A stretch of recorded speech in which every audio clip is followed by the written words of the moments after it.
ప్రభునందు ప్రియమైన దేవుని బిడ్డలందరూ శుభాభివందనాలు తెలియజేస్తున్నాను. ఆయుష ఆరోగ్యాన్ని ఇచ్చి ఉదయకాలంలో ప్రభుత్వం భాగ్యాన్ని దయచేసిన దేవునికి స్తోత్రం కలుగును గాక. నిన్ను వెతుకు వారందరూ నిన్ను గూర్చి ఉత్సాహించి సంతోషించుదురుగాక. కీర్తనలు 74 ప్రార్థన.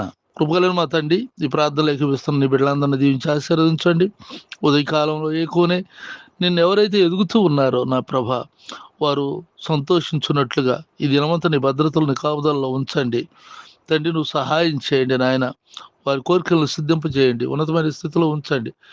వారి ఇంట్లో నుంచి బయటకు వెళ్తున్న, బయట నుండి ఇంటికి వస్తున్న కాపుదల భద్రతలో ఉంచండి. వారు చేస్తున్న వ్యాపారం, వ్యవసాయం, ఉద్యోగాలు, చదువుల్లోనూ తోడుగుండి సహాయం చేయండి ప్రభా. యవనస్తులకు మంచి ఉద్యోగాలను దయచేయండి ప్రభా. వివాహాలు కావాల్సిన బిడ్డలకు నాయన మంచి సంబంధాలను సమకూర్చండి. అంతేకాదు నా తండ్రి, వివాహాలైనటువంటి వారు, సంతానం లేకుండా ఉన్నటువంటి వారికి నాయన గర్భాలను తెరవండి నా ప్రభా. గర్భిణీ స్త్రీలు సుఖప్రసవం దయచేయండి నా తండ్రి. నా దేశాన్ని రక్షించండి నా ప్రభా. తండ్రి నీకు వందనాలు. శాపగ్రస్తమైనటువంటి స్థితిలో ఉన్నటువంటి నాయన ప్రజలందరికీ నిత్య జీవానికి వారసులవుటకు రక్షించి రక్షణలో నడిపించమని ప్రార్థిస్తున్నాను. ఎవరైతే నిన్ను దూషిస్తున్నారో, దేశిస్తున్నారో అటు వారందరూ రక్షింపబడుదురుగాక. నన్ను రక్షించిన మీరు అనేకులను రక్షించుదురుగాక. కృపతో నింపండి, కాపాడండి. నాతోటి సేవకులైన వారు ఆయా స్థలాల్లో చేస్తున్న పరిచర్యలను కూడా దీవించమని యేసునామములో ప్రార్థిస్తున్నాను తండ్రి, ఆమెన్.